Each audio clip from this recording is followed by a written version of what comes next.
কোথাও দাঁতের কামড় বসানো, কামড়ে মাংস তুলে নেওয়া, আর কোথাও হচ্ছে সরাসরি প্রেসার দিয়ে শ্বাসরোধ করে খুন করা। কি কি হলে দু চোখ থেকে রক্তক্ষরণ হতে পারে? এই বিখ্যাত মানুষ, নাম করে বলছি সন্দীপ ঘোষ, ডাক্তার বলবো না, সরি, কোনো ক্ষেত্রে আমি ওনাকে ডাক্তার বলবো না। এই সমাজ বিরোধী ব্যক্তিটাকে আপনাকে ঢুকতে দেবেন না। এইবার বেরিয়ে আসলো মৌমিতা দেবনাথের মৃত্যুর আসল চাঞ্চল্যকর তথ্য।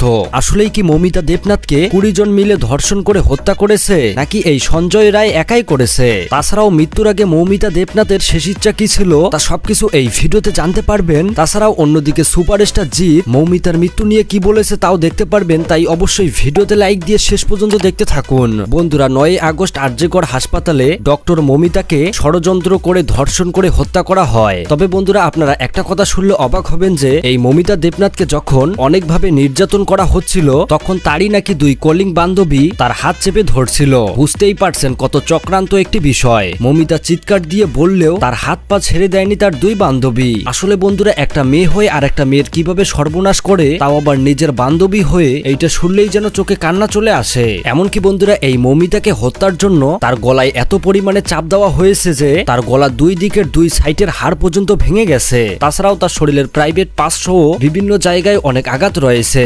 এমনকি বন্ধুরা, তার চোখের নিচে এমন জোরে চাপ দেওয়া হয়েছে যে তার চোখ থেকেও নাকি রক্ত বের হয়েছে। কত মর্মান্তিক এই বিষয়টি। মূলত বন্ধুরা, মৌমিতা দেবনাথের সাথে এইরকম ঘটনাটা ঘটার পর যখন তার মৃতদেহটি সেমিনার রুমে রাখা হয়, পরের দিন সকাল 7টার সময় সেখানকারই একজন ডক্টর সেই সেমিনার রুমে গেলে মৌমিতার মৃতদেহ দেখতে পায়। সে দেখতে ছিল তার শরীরের বিভিন্ন অংশ থেকে রক্ত পড়ছিল। এমনকি তাছাড়াও তার শরীরের বিভিন্ন জায়গায় অনেক আঘাতের চিহ্ন রয়েছে। এমনকি তার শরীরের নিচের অংশেও কোনো কাপড় ছিল না। আসলে বন্ধুরা, এত কিছু দেখার পর এইটাই প্রমাণিত যে তাকে অনেক নির্যাতন করে মেরে ফেলা হয়। কিন্তু বন্ধুরা, এই মেয়েটি যখন মারা যায় তখন এই মেয়েটির বাড়িতে পুলিশ সহ সেই আরজিকর হাসপাতাল থেকে তার বাড়িতে কল করে জানানো হয় যে আপনার মেয়ে আত্মহত্যা করেছে। পরে যখন মৌমিতার বাড়ির লোক ছুটে আসে হাসপাতালে, এমনকি মৌমিতার মুখ দেখতে চায়, তখন তারা 3 ঘন্টা বসায় রেখেও মৌমিতার ফেস দেখতে দেয় না। পরে যখন একটা সময় তাদেরকে ভেতরে ডাকে তখন তার বাড়ির লোক মৌমিতার মৃতদেহ দেখে অবাক হয়ে যায়। তারা তার মেয়ের এইরকম আঘাতের চিহ্ন এমনকি রক্তপাত দেখে তারা নিশ্চিত হয় যে তাদের মেয়েকে মার্ডার করানো হয়েছে। পরে যখন এই বিষয়টা আস্তে আস্তে ছড়িয়ে যায় তখন চারিদিকে বিক্ষোভ শুরু হয়। এমনকি বেরিয়ে আসে আসল চাঞ্চল্যকর তথ্য। পরে যখন পুলিশ এই বিষয়টি নিয়ে তদন্ত শুরু করে তখন মৌমিতার গায়ে একটা হেডফোন দেখতে পায়, যেটি ছিল সিভিক ভলান্টিয়ার সঞ্জয় রায়ের। তারপর পুলিশ গ্রেপ্তার করে সঞ্জয়কে। এমনকি তার কাছ থেকে জিজ্ঞাসাবাদ করলে সে বলে সে সবকিছু স্বীকার করে। কিন্তু বন্ধুরা, এখানেই লুকিয়ে আছে আসল লোমহর্ষক তথ্য।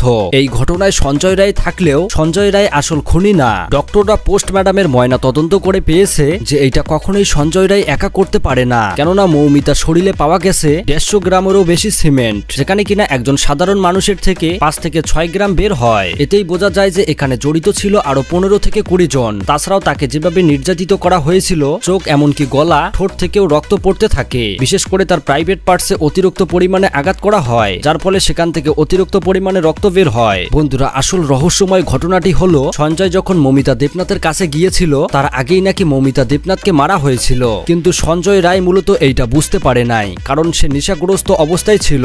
ইতিমধ্যে সবাই আরজিকর হাসপাতালের প্রিন্সিপাল যিনি রয়েছে তার বিরুদ্ধে অনেকেই কমপ্লেন দেয়, যার নাম হলো সন্দীপ ঘোষ। যাওয়ার আগে এই ক্ষত হয়েছিল এবং সেই ক্ষত থেকে বিপুল পরিমাণ রক্তপাত হয়েছে। মূলত সন্দীপ ঘোষ হাসপাতালের স্টুডেন্টদের উপর নির্যাতন ছাড়াও বিভিন্ন রকম আজে বাজে কাজ করায়, যেটা এই মৌমিতা দেবনাথ জানতো। এই ঘটনা মৌমিতা সবাইকে আস্তে আস্তে বললে তাকে এই রকম করে মারার প্ল্যান করে সেখানে সঞ্জয় রায়কে ফাঁসানোর চেষ্টা করেছে। বন্ধুরা, বুঝতেই পারছেন কত চক্রান্তকর একটি বিষয়। তো যাই হোক বন্ধুরা, এই মৌমিতা দেবনাথকে যেভাবে মারা হয়েছে এই আসামিদের আপনারা কিরকম শাস্তি চাচ্ছেন অবশ্যই কমেন্ট করে জানাবেন। ধন্যবাদ।